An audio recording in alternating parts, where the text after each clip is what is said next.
दोस्तों, अगर आपको स्टॉक मार्केट सीखना है तो Amazon पर जाकर आप हमारी बुक पढ़ सकते हैं या तो Udemy पे जाकर आप हमारे वीडियो कोर्सेज भी देख सकते हैं। Hello friends, welcome to our channel learn stock charts to earn. दोस्तों, आज की वीडियो में हम एक बहुत ही सिंपल सी इंट्राडे की ट्रेडिंग स्ट्रैटेजी डिस्कस करेंगे, जिसमें हम खाली दो इंडिकेटर्स का इस्तेमाल करने वाले हैं और उसके हिसाब से एक बढ़िया सा ट्रेडिंग सेटअप बनाकर ट्रेड करने की कोशिश करेंगे। ये दोनों भी इंडिकेटर्स एक दूसरे के साथ बहुत ही बढ़िया तरीके से वर्कआउट होते हैं। अगर आप बिगिनर लेवल के ट्रेडर्स हैं और कोई सिंपल सी इंट्राडे ट्रेडिंग के सर्च में है तो ये वीडियो पूरा देख लीजिएगा। इसके जरिए आपको एक अच्छी खासी स्ट्रैटेजी सीखने को मिलेगी। स्ट्रैटेजी देखने से पहले हम ये देखेंगे कि ये पर्टिकुलर स्ट्रैटेजी के साथ ट्रेड करने के लिए हमें किन किन चीज़ों की ज़रूरत है। तो व्हाट वी नीड। तो पहले टाइम फ्रेम, हम यहाँ पे 5 मिनट का टाइम फ्रेम इस्तेमाल करने वाले हैं। 5 मिनट का कैंडलस्टिक चार्ट हम यहाँ पे इस्तेमाल करने वाले हैं हमारे ट्रेडिंग सेटअप में। इंडिकेटर्स, हम यहाँ पे दो इंडिकेटर्स का इस्तेमाल करेंगे। उनमें से फर्स्ट है exponential moving average and second है सुपर ट्रेंड।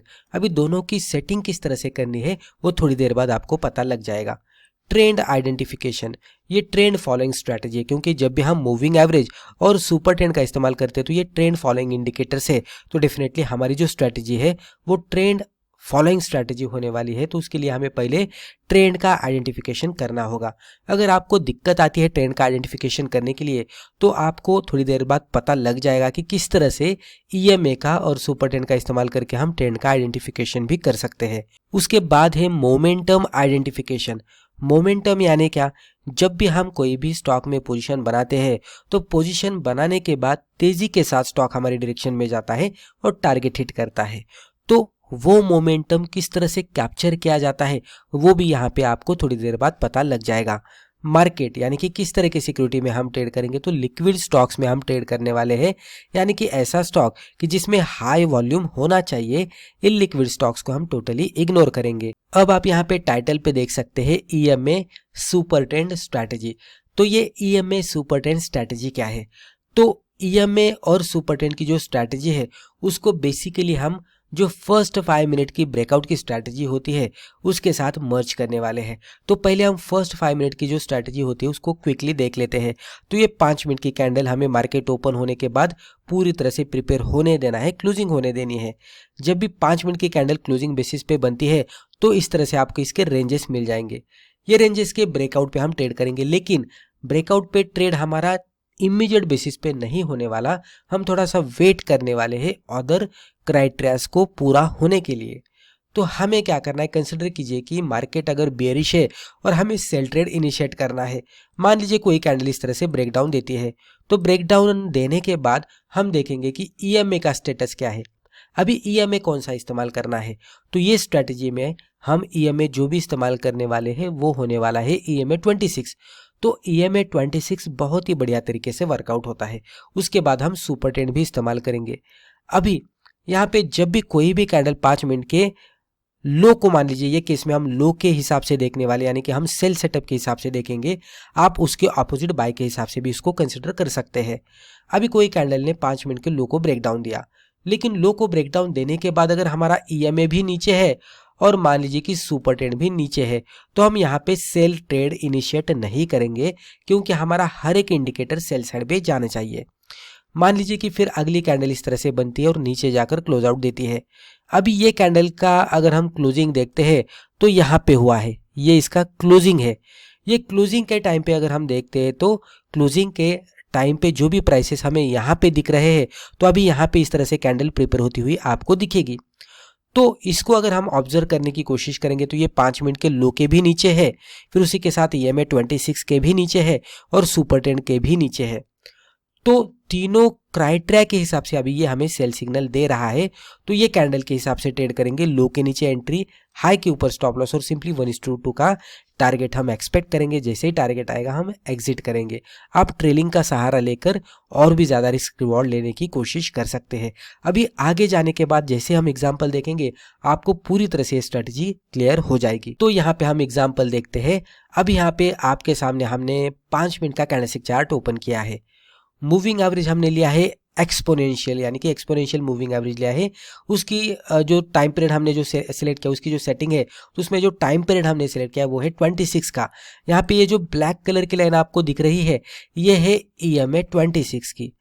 अभी उसके बाद हमने सुपर ट्रेंड लिया है जिसकी सेटिंग हमने की है 10-3 की। ये जो दिख रहा है आपको, जब भी प्राइस चार्ट के नीचे है तो ग्रीन दिख रहा है, और जब भी प्राइस चार्ट के ऊपर जाता है तो इस तरह से आपको ये ब्राउन कलर में दिखेगा। तो ये हमारा सुपर ट्रेंड है।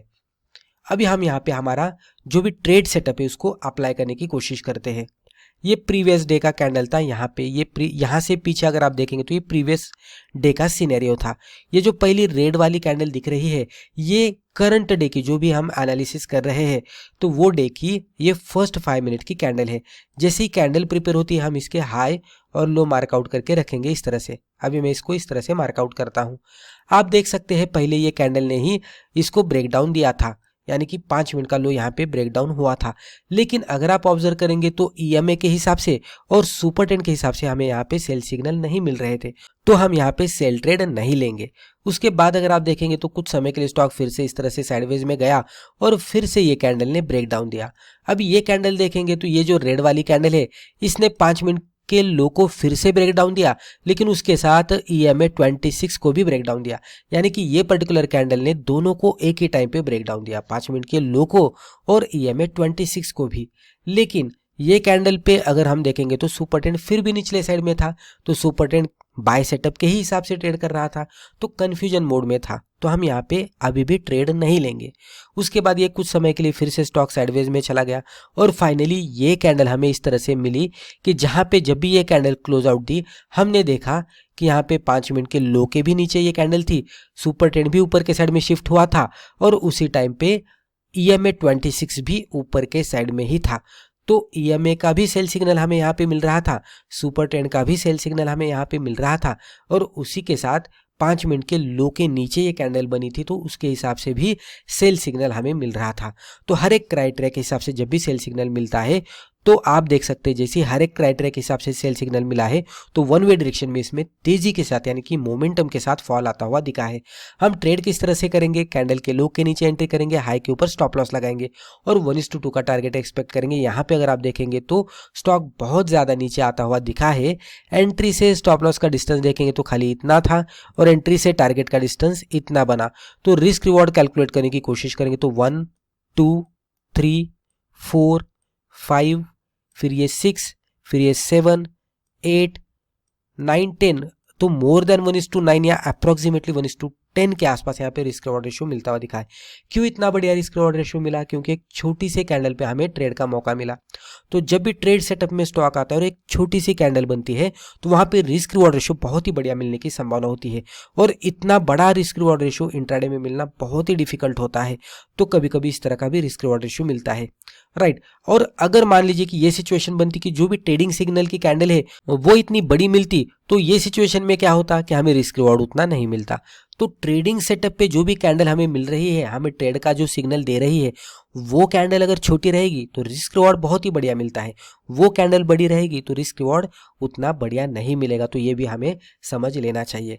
लेकिन कुल मिलाकर यहाँ पे देखेंगे तो यहाँ पे आप ऑब्जर्व कर सकते हैं कि जब तक स्टॉक हमारे पूरी तरह से क्राइटेरिया में नहीं आ रहा था, पूरा स्टॉक साइडवेज में ट्रेड कर रहा था। जब भी स्टॉक पूरी तरह से क्राइटेरिया में आ गया आप देख सकते कि वन वे डायरेक्शन में इसमें एक तेजी के साथ फॉल आता हुआ दिखा। इसको ही मोमेंटम कहते हैं। बहुत ही फास्ट स्टॉक ये नीचे जाता है, हमारे डायरेक्शन में जाता है और एक बढ़िया सा टारगेट भी दे देता है। तो इस तरह से इसको एग्जीक्यूट करना है। अब कुछ इंपॉर्टेंट पॉइंट्स हम देखते हैं। जब भी हम ये ट्रेडिंग स्ट्रैटेजी के साथ ट्रेड करेंगे तो नो ओवर ट्रेडिंग से बचना है। Wait for proper setup. तो अभी आपने देखा कि एक क्राइटेरिया में स्टॉक बैठ रहा था लेकिन दूसरे क्राइटेरिया में नहीं बैठ रहा था तो हमने एंट्री नहीं ली। लेकिन जब भी पूरे क्राइटेरिया में स्टॉक बैठ गया, एक तेजी के साथ उसमें मोमेंटम आया, तो जो भी हमारा ट्रेडिंग का सेटअप है तो वो प्रॉपरली बनना चाहिए और उसके बाद ही हमें उसमें एंट्री करनी है। तो उसके लिए ही वेट करना है हमें प्रॉपर सेटअप बनने के लिए। Wait for confirmation. जो भी कैंडल पे सेटअप बना था तो उसका फर्दर लो ब्रेक होने का हमने यहाँ पे इंतजार किया है, तो वो भी कंफर्मेशन हमें लेना है। और उसके बाद फॉलो रिस्क रिवॉर्ड। कम से कम 1:2 का रिस्क रिवॉर्ड रेशियो मिलना चाहिए। कभी कभी आपको बहुत ही बढ़िया रिस्क रिवॉर्ड भी मिलेगा, जैसे कि हमने ये एग्जांपल में देखा। Follow stop loss. इतना सब कुछ करने के बाद, प्रॉपरली सेटअप में आने के बाद भी स्टॉप लॉस हिट होने वाले हैं। तो जब भी स्टॉप लॉस हिट होगा तो एक्सेप्ट करना चाहिए, एग्जिट करना चाहिए और अगले अपॉर्चुनिटी का इंतजार करना चाहिए, लेकिन ओवर ट्रेडिंग से बचना है। Most important is do paper trading first. जब भी हम कोई भी नई ट्रेडिंग स्ट्रेटेजी सीखते हैं तो उसके बारे में ज़्यादा पता नहीं होता, तो पहले तो बहुत सारी बैक टेस्टिंग करनी चाहिए, फिर पेपर ट्रेडिंग करनी चाहिए। वहाँ पे अगर रिजल्ट सक्सेसफुल दिखता है तो पहले कम क्वांटिटी के साथ और फिर आगे जाने के बाद क्वांटिटी बढ़ाकर हम ट्रेड कर सकते हैं, जैसे जैसे हमें सक्सेसफुल या तो पॉजिटिव रिजल्ट दिखता है वैसे वैसे। तो दोस्तों, मुझे लगता है रिस्पेक्टिव वीडियो में हमने जो भी डिस्कस किया इससे आपको ज़रूर फायदा हुआ होगा। Thank you.